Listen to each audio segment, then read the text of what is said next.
Greetings. This is your senator and friend, Alicia Chucky Hansen, keeping in touch with my people. There are many things to talk about in this short period of time, so I'll try to break it down as simple as possible.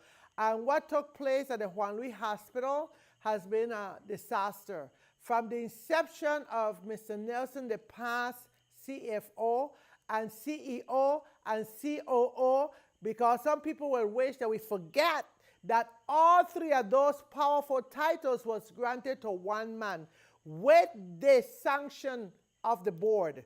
The board allowed Mr. Nelson to be the chief executive officer, the chief financial officer, and chief operating officer, and fired 85 of our people, our LPNs and CNAs. And all they said is, whatever he felt he had to do, let him do it. At one point, after we continued to expose how the money was being spent to include these lucrative contracts going all the way to California, suddenly Mr. Nelson disappears. But his presence and agenda still continues to be here with us at the Juan Luis Hospital. So we got Dr. Griffiths to step in to serve at a sacrifice, to front for us, to save our hospital with CMS, that's the federal government. Just to what? For hands to be tied. Remember I said, Mr. Nelson were able to have all these three entities as powerhouses to do as he wishes. This one, although he's there to save all of us and our hospital with the federal government, we wouldn't even allow him, we meaning the board, would not allow him to even look at the books, the financial numbers. How is it that he's going to do a financial plan to turn around a hospital when he can't see what the numbers are? And he has repeatedly requested that. Instead, he has found a block, a wall, to include from the hospital board. But it was very funny when about a month ago, the board moved a motion to search for a new CEO while Mr. Griffith is sitting. How disrespectful is that? And not being compensated. Who we would have gotten from any part of the world to come here to become a CEO.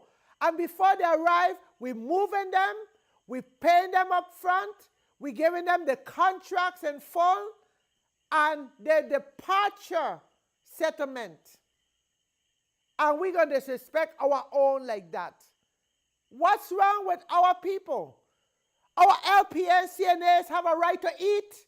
They help build our hospital along with our local RN nurses. And he told them they didn't have to leave.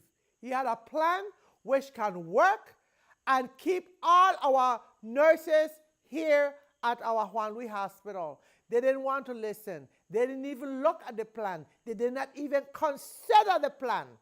So they want things to fail. It's not an issue of money. They want it to fail. I want to thank those that signed the petition for me. Senator Collard of St. Thomas, the majority leader, thank you so much.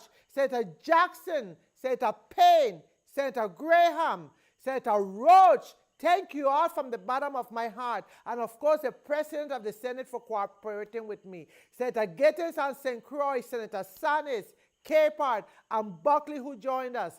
Thank you all for helping me apply the pressure that we needed.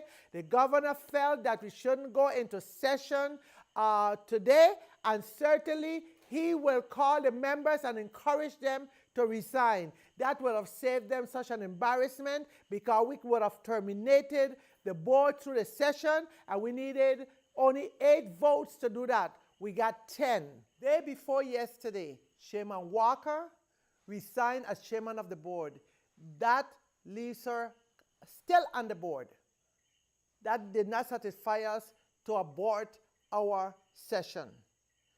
Since she has resigned just last night, and other members of the board to follow. So I am grateful to all of you. The governor, I thank you for intervening, and he has promised that he will, in fact, seek these entities, Dr. Griffith and Dr. Ricketts, to come forward, discuss the plan, and also formulate a financial plan to assist the hospital. We are now stepping back and giving him the opportunity to deal with this as the executive officer of this government. I want to thank all of you, and the governor also requested of me to seek board members to come on the board. So if you know anyone that's qualified, and people have begun to call me already with recommendations, and some have called directly said, I am willing to serve. I'll be passing all these recommendations to the governor, and so that he could make the decision